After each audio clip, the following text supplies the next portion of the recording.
자, 우리 공부한 걸 볼까요? 정리 좀 해줄게. 이거 사실 이 철거 구조를 1시간에 했어요. 굉장히 힘들었어, 저도 강의가. 왜냐면 그래도 1시간 만에 딱 끝낼 수 있으니까 다행인데, 그나마 여러분들이 이렇게 같이 많이 따라 하시고, 그쵸? 그 다음에 이제 이렇게 잠깐 소리내서 이렇게 하시니까 훨씬 좋아요. 가끔 이제 우리 온라인만 들으신 분들이 가끔 오프라인에 오시면 굉장히 좋아하시더라고요. 왜냐면 온라인 좀 지루하잖아. 근데 물론 제가 지루하지 않게 하긴 해. 근데 아무래도 이제 오프라인에 오셔서 같이 저랑 눈도 마주치고, 그쵸? 네, 카메라 마주치고 여러분들 마주치고, 또 여러분들 힘든 것도 좀 이렇게 들어드리고, 또 저도 이렇게 여러분들 힘드니까 좀 말씀하고, 이게 참 좋은 것 같아요. 그래서 하여튼 우리 이제 철거 구조 잠깐 말씀드리면, 이 철거 구조의 특징들 얘기했었죠. 좀 장점이 있고 단점이 있는데, 일단 경량이라는 거, 가볍다는 거 꼭 말씀드렸고, 그 다음에 중요한 포인트가 사실은 압축을 받으면, 그쵸? 여러분 아까 압축을 받으면 어떤 현상이 나타난다 그랬어요? 특히나 이 압축을 받을 때 철거 부재가 굉장히 세장하다 그랬죠? 가는 거 길어. 그러니까 좌굴이나, 그쵸? 여러분들 국부좌굴이 아까 생긴다고 했었어요. 그쵸? 벌써 기억나는 거야. 좌굴 또는 국부좌굴 따라하세요. 뭐라고요? 좌굴 또는 국부좌굴. 이런 게 생길 수 있어요. 이런 게 세장하니까. 그 다음에 이제 얘는 피복이 필요하다 그랬어요. 왜? 열에 약하니까. 요게 중요한 포인트야. 나머지 많지만 요거 정도까지만. 그 다음에 철거 구조에서 우리 SS, 스틸 스트럭처라든가 SMA에다가 교재 안 나왔지만 요거 SM. 자, 4가지 있어요. 이 중에 여러분들, 자, 건축구조용 아변강제가 있어요. 건축구조용 아변강제. 다시 뭐라고요? 건축구조용 아변강제. 이게 몇 번째일까요? 하나, 둘, 셋, 넷. 몇 번째? 그렇지. 요 스틸죠. 새로운 강제. 이게 건축구조용 아변강제. 말씀드렸고요. 그 다음에 이 철골 부재의 이제 형상. H형광과 I형광이 있는데 가장 필요한 게 바로 뭐예요? H형광의 이름과 표시하는 방법. 그쵸? 기억나야 돼. 우리 요걸 뭐라 그랬어요, 요거를? 그렇죠. 바로바로 나오네. 플랜지. 플랜지. 요걸 뭐라 그랬어요? 그래, 외부예요, 외부. 그래서 여러분들이 이렇게 플랜지 외부 이렇게 따라하면서 이렇게 수업 시간에 따라하는 게 굉장히 중요한 거예요. 그래서 오프라인 많이 참석하라는 거야. 왜? 이렇게 오프라인 하다 보면 같이 따라하기도 하고, 같이 소리내서 외우기도 하면서 그냥 이렇게 머릿속에 그냥 몸에서 이렇게 흡수가 돼요. 응? 플랜지 외부가 있어. 플랜지 외부. 이걸 표기하는 방법 하면 이렇게 표기할 수 있고, 여기도 표기할 수 있고, 여기 두께가 있고, 여기 두께가 있어. 이때 얘를 그냥 A라고 할 거고, 얘를 B라 할 거고, 얘를 T1, T2로 할게요. 그러면 어떻게 표현한다 그랬어? 가장 먼저 형상 H, A 곱하기 B 곱하기 T1 곱하기 T2 이렇게 표기할 수 있다 그랬죠? 그래서 여러분 형상을 먼저 그쵸? 예, 김형, 이형 그러잖아요. 여러분 만나면 가장 먼저 뭐예요? 이형 오랜만이야. 그쵸? 박형 오랜만에 하죠? 형상. H형 형상이다. A는, 가장 먼저 뭐 본다 그랬어요? 키, 높이. 그 다음에 발바닥, 폭. 그쵸? T1은 허리 두께. 그쵸? 외부 두께. T2는 가장 나중에 머리. 그쵸? 플랜지 두께다. 이렇게 외우셔야 되고요. 그 다음에 이 철골 구조에 이제 이 접합부 처리가 있었어요. 그래서 우리 리벳, 볼트, 고력볼트, 용접이다라고 해서 4가지 얘기했는데, 최근엔 거의 쓰지 않는다. 그쵸? 그 다음에 이제, 우리가 열을 내거나 하는 이런 화재 위험도 있을 수 있고요. 그쵸? 그 다음 햄머로 되어 있으니까 소음도 클 수 있다. 리벳. 요즘엔 주요 구조부로 거의 쓰지 않는다. 라고 했고요.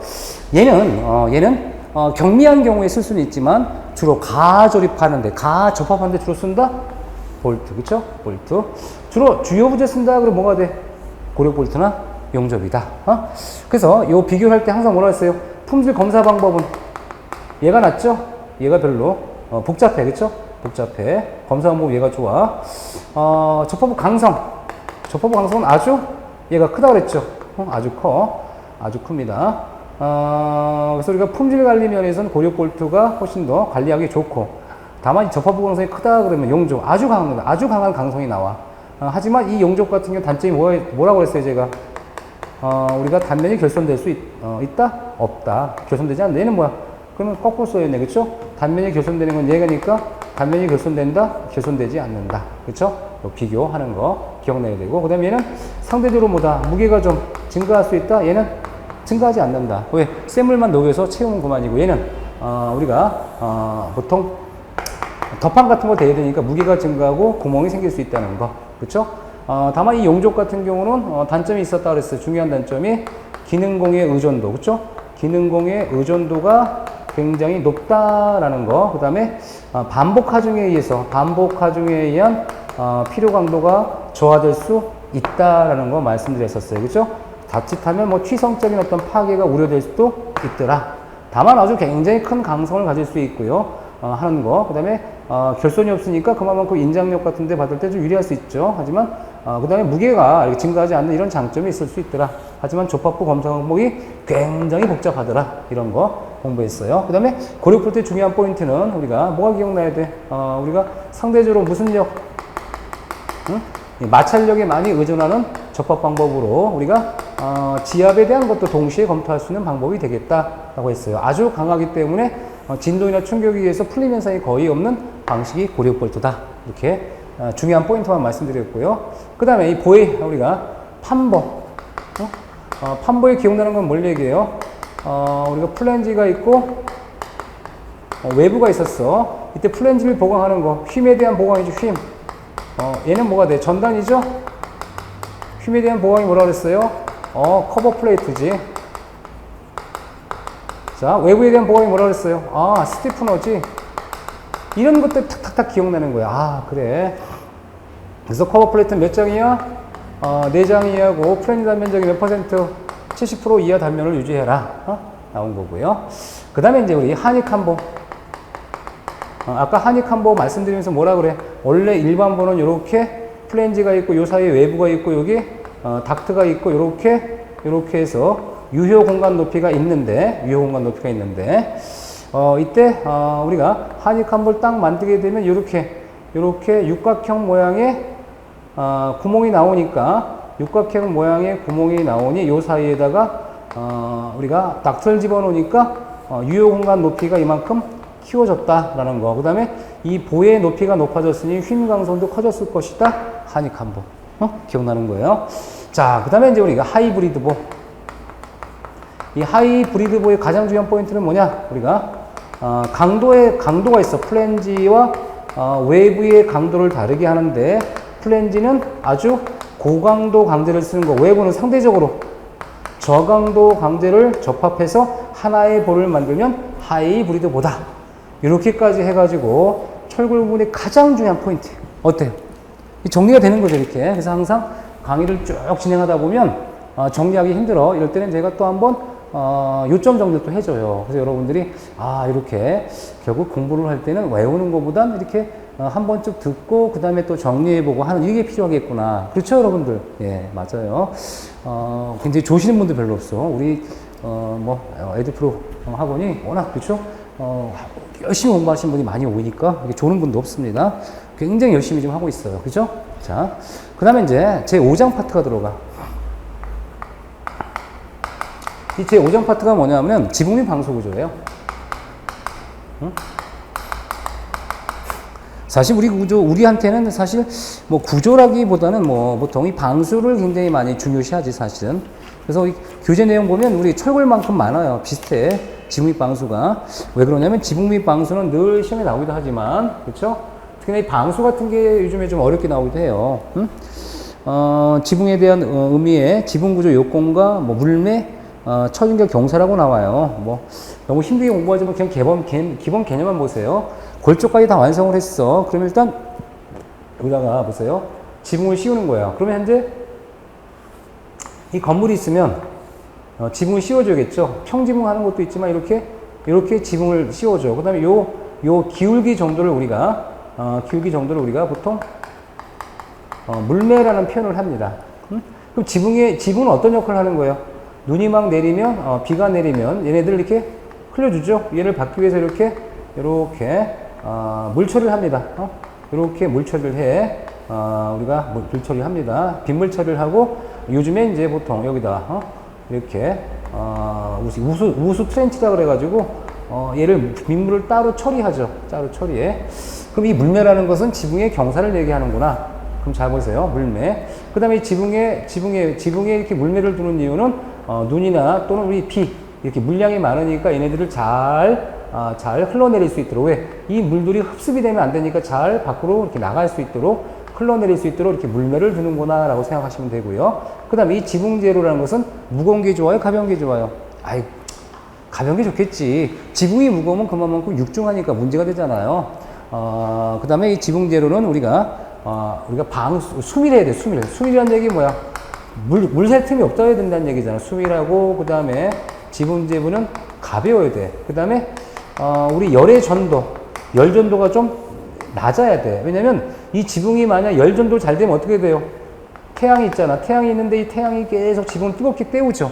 뜨겁게 때우는데 계속 열을 전달해주면 어떻게 돼? 이 집은 냉방비가 엄청 나갈 거 아니에요? 그래서 지붕 재료는 상대적으로 열 전도가 좀 낮아야 되고, 수명도 오래 가야 돼. 내구적이고, 바람에도 견뎌야 되고, 그 다음에 더위에도 견디고, 추위에도 견디는 이런 여러 가지 조건들이 있습니다. 이게 바로 지붕 구조의 요건. 그래서 1번, 수밀하고, 내수, 물에 견디고, 내풍, 바람에 견디고, 내고, 오래 가도록 하라. 방화적이고, 그쵸? 방화적이 되어야지. 불에 막 번지면 안 되니까. 그 다음에 내한, 내서, 너무 추울 때, 내서, 더울 때, 그 다음에 열에 견디고 가벼울 거, 내한.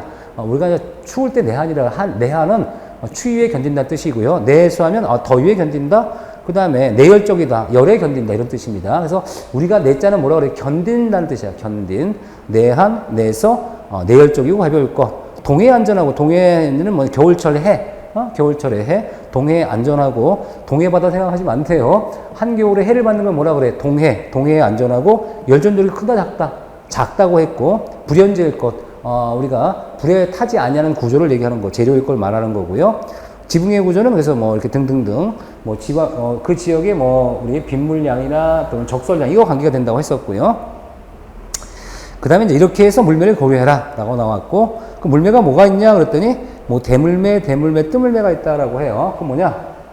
우리가 보통 옛날에 물매를 이렇게 10cm, 수평으로 10cm 갈 때 높이를 10cm 가서 딱 연결을 해요. 그러면 우리가 얘를 대물매라고 했어요. 대물매, 물매. 그럼 이렇게 얘보다 더 크면 대물매, 얘보다 크다면, 이렇게 크다면, 그쵸?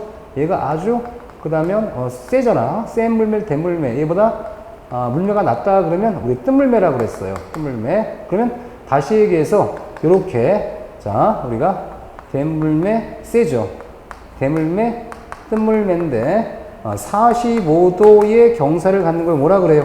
대물매라 하고, 얘보다 더 큰 경사도는 대물매, 얘보다 작은 경사를 뜸물매라 했더라. 그래서 이 대물매는 몇 cm 물매라고 해요? 45도 물매, 10cm 물매라고 보통 얘기해요. 그래서 우리가 현재 지붕 경사가 몇 도? 45도인 물매를 뭐라 한다? 대물매라는 거예요. 대물매. 그 다음에 이보다 센 것을 뭐 den물매, 이보다 낮은 물매를 뭐 뜸물매라고 하더라. 이거 뭐 용어 정의입니다. 그래서 45도 기억하면 돼. 45도가 돼. 그쵸? 45도 돼. 얘보다 크면 뭐다? den. 얘보다 낮으면 den입니다. 다시 한번 45도 돼. 이해하겠죠?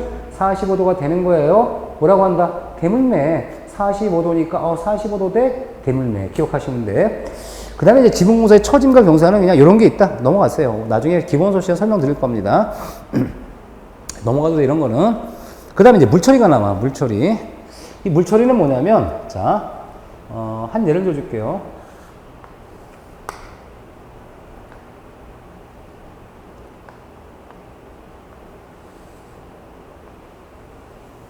뭐 아주 여러 간단한 경우인데요. 이게 지붕이 있다 치자고요. 그럼 물이 이렇게 떨어져 나가겠죠. 이렇게 물을 받을 수 있도록 만들어줘요. 물을 만들어. 그래서 얘를 처마 홈통이라 그래요. 그래서 우리가 보통 건축에서 지붕 끝을 처마라고 하죠. 여기는 용마루라 그래요. 용마루로 하니, 자, 이렇게 용마루에서 이렇게 처마까지 물이 흘러갑니다. 그럼 물을 받아줘야 돼. 처마 홈통. 받아주고, 다시 여기 깔때기 홈통이 있어요. 깔때기. 깔때기 홈통이라 해서 이렇게 깔때기 홈통 들어가고 이렇게 해서 장식 홈통이라고 있어요. 장식 홈통. 그 다음에 장식 홈통에서 다시 서 있으니까 얘를 뭐라 하냐면 선홈통이라 그래요. 그래서 선홈통을 이렇게 묶어서 이렇게 연결해 주죠. 그 다음에 이제 이렇게 만약 물이 떨어지면 어떻게 돼? 땅이 막 파일 거 아니에요. 여러분 그 물이 계속 쏟아지면 그 물이 파이죠. 그래서 물을 받기 위해서 이렇게 생긴 거를 받쳐주는데 이것을 우리가 물바지라 그래. 물바지. 그래서 낙수 떨어진 물이죠. 떨어진 물이니까 낙수 바지. 돌이다 그러면 낙수바지 돌이라 그래. 낙수바지. 그래서 우리가 우리 지붕에서 어디까지 용마루에서 쭉 어디까지 갔어? 처마까지 갔으니 처마에서 받쳐주세요. 처마 홈통. 얘를 선홈통, 장식 홈통에 연결해 주세요. 깔때기 홈통. 이 깔때기 홈통과 선홈통을 중간에 연결하는 것을 장식 홈통. 그 다음에 이 선홈통을 꽂아주면 얘가 이렇게 어디에 서 있죠? 서 있으니까 선홈통, 낙수바지 돌을 지나서 이렇게 떨어지면 오케이. 요런 구조가 있어. 근데 이렇게 세워지는 경우 있고요. 때에 따라 어떤 것도 가능하냐 그러면 만약 뭐 평지붕 같은 경우 있잖아요. 평지붕 같은 경우. 자, 평지붕이다 그러면 얘네들은 물을 이렇게 여기다 이렇게 받겠죠.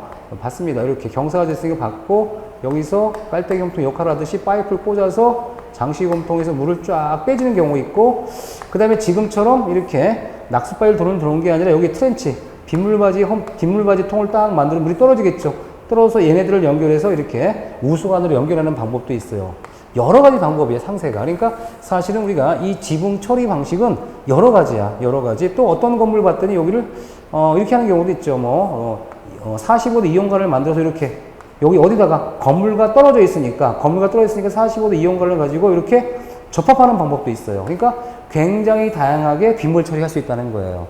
여러분 주변에 보면 건물마다 빗물 처리하는 방법이 같아 달라. 약간씩 달라요. 왜? 건물의 형태나 아니면 뭐 우리 트렌치, 우수관 같은 그런 역할 때문에 약간씩 틀린데 가장 전통적으로 보면 용마루에서 처마홈통까지 가고 처마홈통에서 깔때기에서 장식홈통에서 선홈통, 그 다음에 낙수바지돌. 요게 우리 시험에 나왔던 거예요, 순서가. 가장 기본적인 거. 이게 빗물 처리입니다. 빗물 처리. 그럼 현재 첫 번째 있는 게 뭐냐면 처마홈통의 신축임이에요. 처마홈통. 이걸 처마홈통이라 그러죠. 이 처마홈통도 옆으로 길 거 아니야. 기니까 보통 15m 간격으로 신축임 두란 얘기예요. 처마홈통. 그 다음에 두 번째 뭐 읽어보시고. 근데 선홈통. 선홈통은 뭐가 해야 돼? 최소한 상하부는 고정을 해야 돼. 흔들릴 거 아니에요. 그죠? 이런 얘기고. 그 다음에 상부 하부 사이 간격 얼마다? 1.5m. 요렇게 고정하고 나머지 얼마다? 1.5m 간격 이내로 배치하라는 얘기죠. 요거까지는 기억하십시오. 상부 하부는 어떻게 해라? 고정을 해주고 요 사이는 한 1.5m 정도 간격으로 고정해줘라. 이렇게 나와요. 시방서에. 이게 바로 지붕의 방수 구조예요.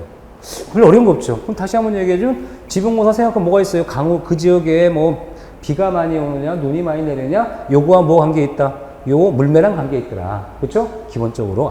이 물매란 건 뭐라 그랬어요? 요 지붕의 기울기 정도를 우리 뭐라고 한다? 물매. 물매는 뭐라고요? 물매는 뭐라고요? 그렇죠. 당황하시면서 잘 말이 안 나오고, 그렇죠? 물매라는 것은 지붕의 기울기 정도를 얘기하더라. 그래서 우리가 전통적으로 봤을 때 대물매, 뜬물매라 하는데 보통 이 10cm 갈 때 10cm 올라갔다는 걸 우리 뭐로 표현하냐면 10cm 물매라 그래요. 10cm 갈 때 10cm 올라갈 때 높이만 얘기하면 돼. 10cm 물매인데 요 10cm 물매는 45도 물매를 얘기하고 이 45도 물매를 대물매라 하고 얘보다 좀 세면 대물매, 좀 작으면 낮으면 뜬물매라 하더라. 기억하시고요. 그 다음에 우리가 이렇게 맨 꼭대기를 용마루 지붕선 있는 요 부분을 처마라고 하는데 용마루에서 쭉 물이 내려와서 처마홈통까지 오면 처마홈통에서 받고 다시 깔때기 홈통 연결해서 장식 홈통에 선홈통으로 연결하고 낙수바지돌로 연결하는 이런 흐름이 있고요. 그 다음에 이렇게 처마홈통 같은 경우도 열을 받으니까 신축이 몇 미터마다 15m 간격으로 설치해 주고요. 이 선홈통 같은 경우는 상하부를 고정하고 요 사이는 1.5m 간격 정도로 우리가 고정될 수 있도록 우리가 연결할 수 있는 이런 철물들이 필요할 수 있더라. 뭐 이런 얘기 했었습니다. 요 정도까지만 알면은 지붕 구조의 가장 기본적인 걸 공부한 거고요. 그 다음에 이제 우리 방수 구조인데 이 방수 구조가 굉장히 많이 나와요, 사실은. 그래서 시험장 가서도 여러분들이 뭐라고 하냐면 방수 공사 어렵습니다라고 해요. 왜? 시방수 내용이 너무나 다양하고 이 방수 내용은요 사실은 엄청나게 많은 공법이 있어요. 계속 개발되고 있고 그러다 보니 굉장히 힘들긴 하지만 이 방수의 기본적인 것은 뭐 아스팔트 방수, 그 다음에 뭐 우리가 계량 아스팔트 시트 방수, 시멘트 모르타르기 방수, 동학 방수, 실링 방수, 지하 방수 이렇게 해서 가장 필요한 건 몇 가지만 제가 우리 기초 강의에 실었습니다. 그럼 일단 이 아스팔트 방수의 공정이라고 나와 공정. 아스팔트 방수를 어떤 순서로 하겠느냐 이게 공정인데 이 아스팔트 방수에 보면 굉장히 표에 나와 있죠. 야 아스팔트 펠트가 있고 루핑이 있고 뭐 시공하는 방수용법은 다음과 같다라고 해서 쭉 나와요. 뭐 1층, 2층, 3층, 4층, 5층 해가지고 굉장히 많죠. 그럼 이 아스팔트 방수를 뭐냐면 여러 개 한다는 거예요. 여러 개요. 그래서 플라이머, 아스팔트 펠트, 아스팔트 루핑, 아스팔트 이렇게 쭉 나와요. 쭉 나온 다음에 맨 끝에 가면은 아스팔트가 있고 현장 타설 콘크리트 블럭이 나와요. 현장 타설 콘크리트나 콘크리트 블럭이 나와요. 굉장히 복잡하죠. 이게 아스팔트 방수야. 그럼 이 아스팔트 방수가 있고 계량 아스팔트 방수가 있어요. 자, 그럼 이거 좀 설명드릴게요. 자, 우리가 가장 대표적인 게 우리 재료로 따지면 아스팔트 방수가 있고요. 그 다음에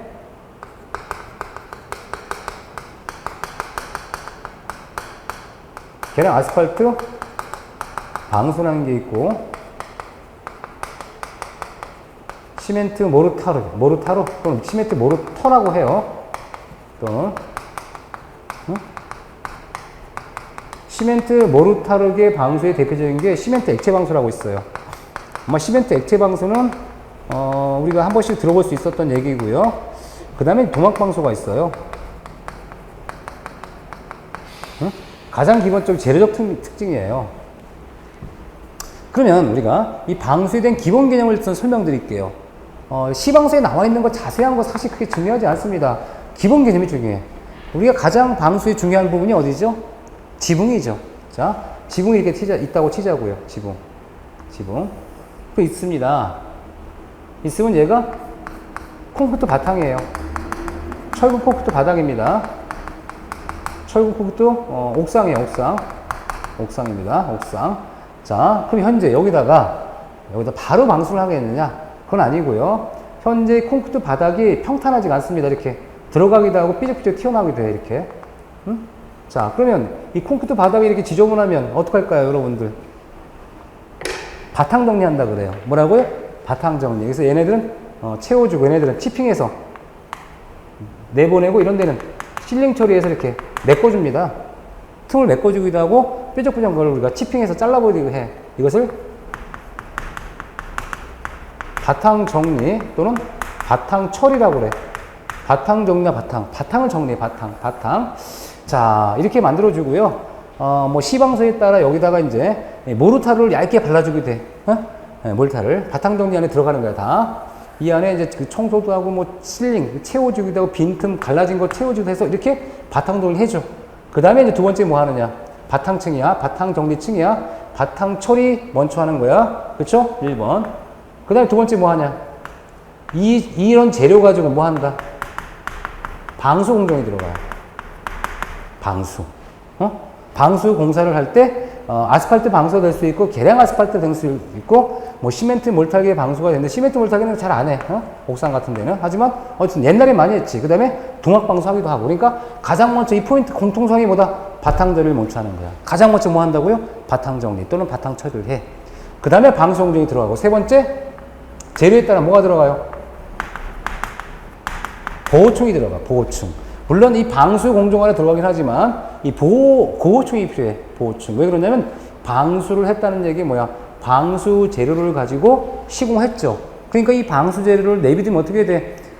눈이나 또는 비나 또는 햇빛에 우리가 이렇게 노화될 수 있거나 재료가 약간 손상될 수 있겠지. 그러니까 우리 어떻게 하는 거야? 이렇게 보통은 보호충을 해. 보통은. 하지만 얘는 시멘트 몰타기에는 보호충을 별도로 하지 않고 그냥 끝나기도 해요. 근데 대부분의 많은 재료는 뭐가 필요하다? 어느 정도 보호충이 필요할 수 있어. 보통. 그래서 우리가 1번, 2번, 3번이에요. 됐죠? 공통적인 거야. 그래서 우리 계략적으로 뭐다? 바탕 처리를 먼저 하고 두 번째 재료를 가지고 어떤 우리가 얘기한 주된 재료를 가지고 방수를 하고 그 다음에 우리가 목적에 따라 별도의 보호총이 필요한 경우도 있더라. 근데 보통을 하는데 안 할 수도 있어. 근데 어쨌든 기본적으로 세 가지는 가장 기본이에요. 순서가. 그럼 시험에 이렇게 나오지. 자, 우리가 방수 공정 이후에 바탕 처리해라. 맞아, 틀려? 그건 틀리는 거야. 왜? 바탕 처리하고 난 다음에 방수하도록 돼 있어요. 자, 이게 가장 기본이고요. 그 다음에 공부할 게 뭐냐?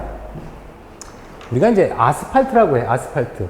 아스팔트는 여러분, 아스팔트 포장 생각하시면 돼요. 뭐, 한여름에 이제 그 도로 공사한다 그러면 끓이는 아스팔트를 이렇게, 그쵸? 밀잖아. 그쵸? 밀고 흘리고 작업하는 거 보셨죠? 그래서 여러분이 작업 공사하는데 여러분이 막 걸어 다니면 돼야 안 돼? 안 되죠? 그래서 막 가지 못하게 하잖아. 그죠? 그런데 가끔 보면 이 아스팔트가 딱 다 뭐 굳은 줄 알고 이렇게 차를 타고 가다 보면 막 튀어요. 뭐, 왜? 녹아서, 여름에 너무 녹아서 아스팔트가 흘러내린 거야. 완전히 굳지 않아서. 그게 뭐냐면, 이렇게 아열된 아스팔트를 이용해서 방수를 하는 공법을 아스팔트 방수라고 해요.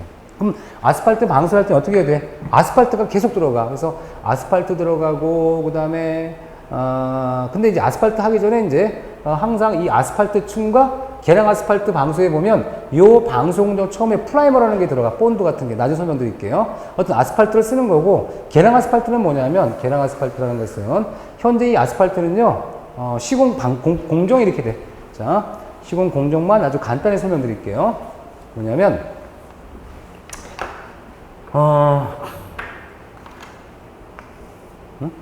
여기 이제 아까처럼 철근 콘크리트 바탕층이 있다 치자. 그렇죠? 있습니다. 있다면 여기다가 바탕 처리하죠. 바탕 처리하고요. 방수 공정 처음에 뭐냐면 플라이머라는 걸 발라줘요. 이 플라이머는 어떤 역할을 하냐면 접착 기능이에요. 왜냐면 우리 이 방수 공정이 들어가는데 이 플라이머, 이 아스팔트 층과 바탕층이 이 콘크리트가 잘 안 붙으니까 끈적끈적한 플라이머를 먼저 발라주고요. 그 다음에 이제 아스팔트가 들어가. 끓인 아스팔트를 흘려줍니다. 그 다음에 이제 우리 아스팔트 펠트라고 있어요. 이 아스팔트 펠트는 두루마리 제품이야. 이렇게 두루마리 제품으로 현장에 들어옵니다. 이렇게 현장에 들어온 이 두루마리 제품을요, 펴서 시공하는 게 아스팔트 펠트예요. 여기 아스팔트를 이렇게 공장에서 이렇게 붙여서 나오는데 좀 싼 제품이긴 해. 아스팔트 펠트를 이렇게 겹치미음해요. 아스팔트 펠트를 위에서 이렇게 보면 이렇게 했죠? 그럼 어떻게 해야 돼? 이렇게 얘네들 겹쳐서 만약 이렇게 시공했습니다. 그럼 얘를 어떻게 또 겹쳐서 이렇게 시공을 하는 거야. 벽지 붙이듯이 벽지 같은 거 보면 겹쳐서 붙이는 거 아시죠? 그래서 우리가 이렇게 두루마리 제품을 이용해서 우리가 이렇게 시공을 해. 그 다음에 이제 다시 아스팔트를 또 설치해. 아스팔트를 또 끓인 아스팔트를 또 우리가 바닥에 흘려줘. 그 다음에 아스팔트 펠터 좀 좋은 게 루핑이라고 있어요. 루핑, 그 다음에 아스팔트. 이것을 계속 몇 번씩 반복을 해. 반복을 하면 이게 바로 뭐야? 이게 방수공정이에요. 이게. 어디 있어? 이 방수공정이야. 그 다음에 요 위에다 뭘 한다? 요 위에. 방수공정 위에, 아스팔트는 녹으니까 어떻게 한다? 보호층 시공해주는 겁니다. 보호층. 이해되겠죠? 이게 다 방수공정에 속해 있는 거야, 아까. 이때 요거는 계속 반복한다 그래서 루핑 아스팔트 계속 반복합니다. 루핑 아스팔트 몇 번씩 반복하고, 그 다음에, 나중에 이제 보호층을 치는 거야. 콘크리트 같은 걸로요. 경량 콘크리트처럼 좀 가벼운 어떤 콘크리트로 보호를 해주는 거예요. 왜? 여러분 아까 생각했죠? 아스팔트만 걸어 다니면 끈적끈적 거리잖아요. 근데 만약 옥상에다 이렇게 아스팔트만 넣고, 야, 이제 시공 다 끝냈어. 그럼 어떻게 돼?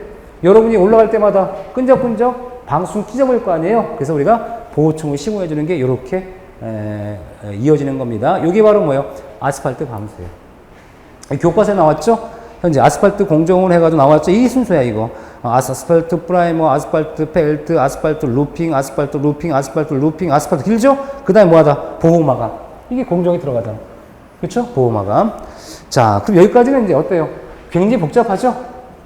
복잡하니까 뭐야? 야, 좀 계량 좀 하자. 뭘로? 계량 아스팔트. 그래서 계량 아스팔트 시트 방수라 그래. 그러면 요 차이는 뭐냐? 똑같은 아스팔트지만 요 재료는 조금 더 고급 제품인 아스팔트 시트라고 있어요. 왜? 생각해보세요. 아니, 요 플라이머 발라주고 아스팔트 끓이고 현장에서 끓이면 냄새나요. 화재도 위험이 있고. 그 다음에 펠트, 기성 제품 가져왔다가 아스팔트 깔고 복잡하거든. 그러면 좀 더 우리가 간편하게 할 수 있도록 계량한 공법이 있어요. 그게 바로 뭐냐면, 자, 보시죠. 콘크리트 바닥층이야. 여기다가 뭐 한다 그랬어요? 이제 가장 먼저 바탕 정리한다 그랬죠? 뭐 예를 들어 여기 채워주기도 하고 뭐 따내기도 하고 그래서 이렇게 평탄하게 어느 정도 이렇게 만들어줬어. 뭐 시황에 따른 여기다가 이렇게 시멘트 몰타를 얇게 발라주는 경우도 있습니다. 뭐 하기 위해서 이 부분을 좀 어느 정도 틈 같은 걸 막기 위한 방법 중에 하나야. 바탕 처리했어? 떼었어? 바탕 처리입니다. 그 다음에 여기서 뭘 한다? 그거 하고 난 다음에 플라이머 발라줘요. 플라이머 발라주고 여기다가 아스팔트 시트라고 하는 건데 아스팔트 시트는 이 펠트나 루핑보다 고급이야. 고급. 공장에서 이미 고급 우리가 방수지를 갖다 놓는 거야. 아스팔트 시트입니다. 그래서 시트 한 겹 시공하든지 또는 두 겹도 가능해. 그렇죠? 그래서 보통 우리가 두 겹을 많이 시공을 해요. 한 겹 하는 것은 우리가 사람이 올라가지 않는 그런 공간 있죠. 옥상을 활용하지 않는 공간은 한 겹도 되는데 보통 두 겹을 해. 그럼 한 겹이나 두 겹을 딱 붙인 다음에 거기 뭘 해야 돼 이제 사람들이 올라가면 이 발바닥에 붙을 테니까 여기다가 보호층 시공하는 거야. 콘크리트 같은 거로. 이게 바로 뭐야? 이게 바로 아스팔트, 계량 아스팔트야. 계량. 훨씬 더 계량됐죠? 계량 아스팔트 시트 공법이 바로 요 공법이야. 아, 이렇게 하는구나. 훨씬 간편해졌네. 그지? 이거예요. 그래서 실제로 이런 공사를 많이 합니다. 계량 아스팔트 공법. 자, 그래서 현재 중요한 건 뭐냐면, 자, 얘는 아까 아스팔트를 어떻게 했어요? 끓였죠? 끓였으니까 어떻게 해야 돼? 얘는 가열을 해야 되죠? 얘는 가열을 한다, 안 한다? 안 합니다. 그래서 뭐라 그래? 가열을 하지 않고 시공하고 하니까 우리는 냉각공법이라 그래. 그럼 냉각공법은 무슨 생각해? 야, 드라이아이스처럼 시원하게 하는구나. 그게 아니라 상온. 우리가 생각하는 온도 있죠? 그냥 가열도 않고 뭐 냉각도 않고 그냥 현재 상태의 온도에 시공이 가능한 게 바로 냉간공법이라는 거야. 냉간공법이다. 자, 넘겨보시고요. 그럼 뭐가 나와 이제 아까 설명드린 그 내용이 나오지. 플라이머 올려주고 시트 한 겹, 두 겹 한 다음에 이렇게 보호층. 그럼 계량 아스팔트 시트 장점이 뭐냐? 제가 설명한 거 딱 봤더니 무슨 생각 들어? 그래, 제품이 규격화된 거야.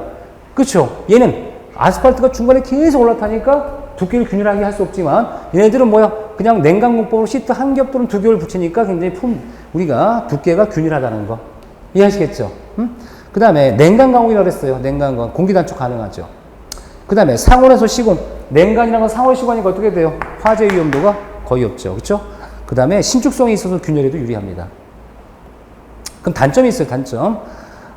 시공 전 바탕면의 평활도가 높아야 한다라고 해요. 뭐냐면 이 시공면의 바탕이 삐죽삐죽하면 어떻게 돼? 찢어먹을 수 있습니다. 왜? 얘는 한 겹밖에 없어. 두 겹이나. 얘는 여러 겹을 해가지고 아스팔트가 채워지니까 난데 얘는 뭐야? 한 겹이나 두 겹이 있는데 얘네들 찢어지면 안 되니까 어느 정도 평활하게 해줘라. 왜? 시트가 찢어지지 않도록 해줘라 라고 하는 의미로 시공 전 바탕면의 평활도가 높아야 되고 건조 상태가 좋아야 돼.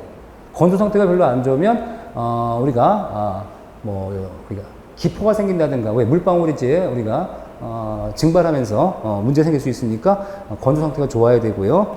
그다음에 복잡한 시공이 어렵다는 얘기는 똑같아요. 아스팔트 방수나 이런 계량 아스팔트 시트는요, 이 복잡한 공사 어렵다는 얘기가 뭐냐면 만약에 지붕이 이렇게 곡면이라든가 이런 거 있잖아. 이런 걸 맞추기가 쉽지 않습니다. 이렇게 균일하게 사실은. 왜냐면 곡면 같은 거 굉장히 힘들거든. 그러니까 복잡한 건 힘들어. 단순한 건 쉬워도 이렇게 얘기하는 거고요. 그 다음에 가격이 비교적 고가입니다. 그 다음에 이 결함부 보수가 용이하지 않다는 얘기 뭐냐면, 자, 여기, 자, 보세요. 여기다가, 얘가 지금 옥상이에요, 옥상. 여기다 방수했어. 보호층까지 했죠? 보호층까지 했어. 자, 여기 하자가 생겨서 여기 물이 새. 어때요? 밖에선 보여, 안 보여? 위에선 안 보여. 그러니까 뭐냐면 중간중간에 하자가 난다 하더라도 어서 하자는 잘 알 수가 없어요. 그래서 우리가 보통 아스팔트 공사나 계량 아스팔트 공사처럼 콘크리트 두께층이 두꺼운 이러한 보호층을 둔 공사 같은 경우는요, 하자가 생기면 부분적 하자 처리가 어렵다고 보시면 돼요. 네, 나머지 한번 보시면 되고요. 이게 바로 이제 계량 아스팔트 시트 공법이에요. 계량 아스팔트 공심프. 그 다음에 이제 시멘트 몰타기 방수가 있어요. 시멘트 몰타기 방수. 시멘트 몰타기 방수. 이게 뭐냐면,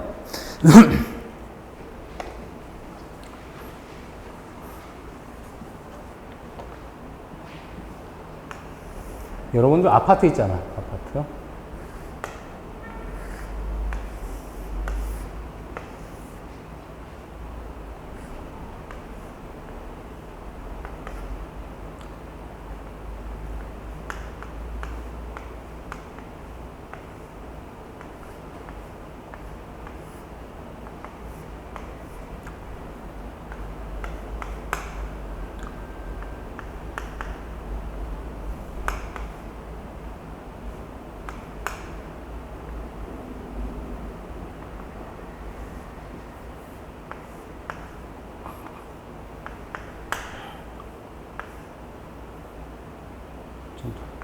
좋아, 이렇게 치자.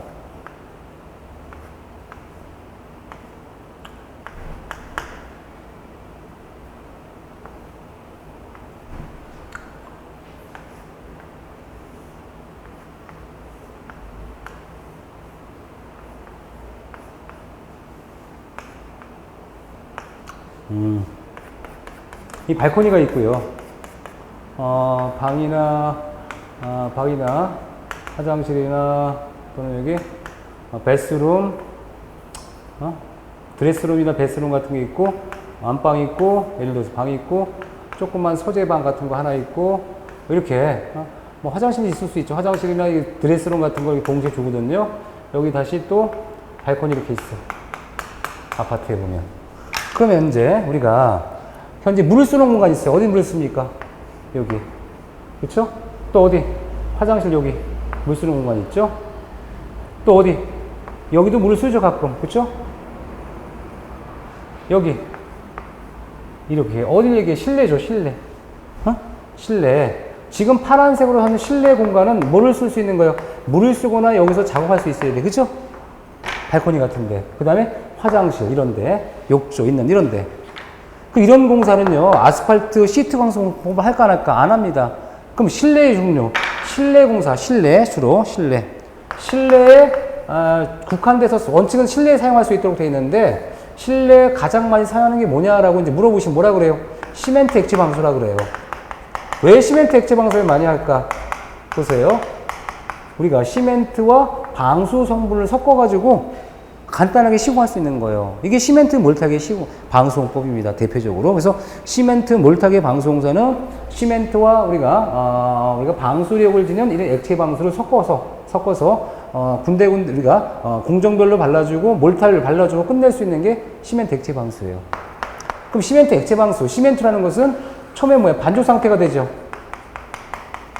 반죽 상태 됐다가 나중에 어떻게 돼요? 굳죠? 이때 이 안에 뭐가 들어가 있으니까 방수액까지 들어갔기 때문에 상대적으로 쉽게 공사하면서 굳어지는 거예요. 그러면 이런 시멘트 액체 방수는 시멘트 계열이에요. 굳었습니다.